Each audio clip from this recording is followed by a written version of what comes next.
అతి కీలకమైన వార్త ఇది. రైతులపై పగబట్టకండి. నిన్న ఏదైతే మేడిగడ్డ బ్యారేజ్తో పాటు చెలో మేడిగడ్డ అనే అంశాన్ని బీఆర్ఎస్ తెర మీదకి తీసుకొచ్చింది.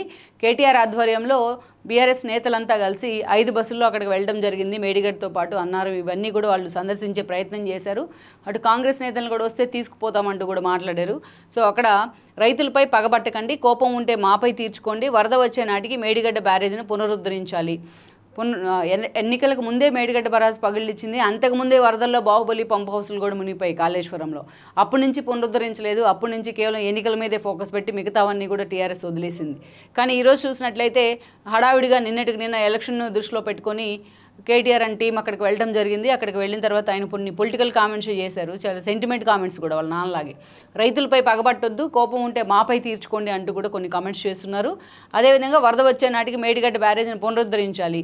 అది పునరుద్ధరించడానికి మన ఇంట్లో కూలిన గోడ కాదు, 4 కిటికీలు వేసి కట్టడానికి. అది తెలంగాణ ప్రజల భవిష్యత్తు కూడా, తెలంగాణ ఆత్మగౌరవానికి ప్రతీక అంటూ కూడా కేసీఆర్ ఎన్నోసార్లు మాట్లాడారు. ఒకవైపు నేషనల్ డ్యామ్ సేఫ్టీ అధికారులు కూడా నివేదిక ఇచ్చున్నారు. దీని భవిష్యత్తు ఏంటి అనే అంశం మీద వాళ్ళకి క్లారిటీ లేదు. ఇది ఎక్కడొచ్చి మా మీద పడుతుందో అని చెప్పి నిన్న సిడబ్ల్యూసీకి సంబంధించి అదేవిధంగా కేంద్ర ప్రభుత్వానికి సంబంధించి వెదిరే శ్రీరామ్ కూడా మాట్లాడారు. మా తప్పేమీ లేదు, ఇదంతా కేసీఆర్ తప్పే అని చెప్పి కూడా. అలాంటి సిచ్యువేషన్లో ఆల్రెడీ దీని మీద క్రిమినల్ కేసు కూడా నమోదు చేసేందుకు కూడా రేవంత్ రెడ్డి సర్కార్ సిద్ధమవుతుంది. ఎల్ఎన్టీ కూడా ఇప్పటికే రెవెన్యూ రికవరీ యాక్ట్ కూడా ప్రయోగించాల్సి వస్తుందంటూ కూడా నోటీసులు ఇచ్చింది. ఇలాంటి సిచ్యువేషన్లో ఆయన మాట్లాడుతూ ఉన్నారు. సో వరద వచ్చే నాటికి మేడిగడ్డ పునరుద్ధరించాలట. సో అదే ఫామ్ హౌస్లో ఒక గోడ అయ్యి ఉంటే 4 ఇటుకలు పెట్టే సెట్ చేస్తే పోయేది. కానీ ఇది మేడిగడ్డ కదా, మరి కేటీఆర్కి అవకాశం ఇస్తే ఆయన ఏం చేస్తారనేది కూడా చూడాలి. ఇక్కడ చూసినట్లయితే ఇప్పటికే పలు జిల్లాల్లో పంటలు ఎండిపోతూ ఉన్నాయి.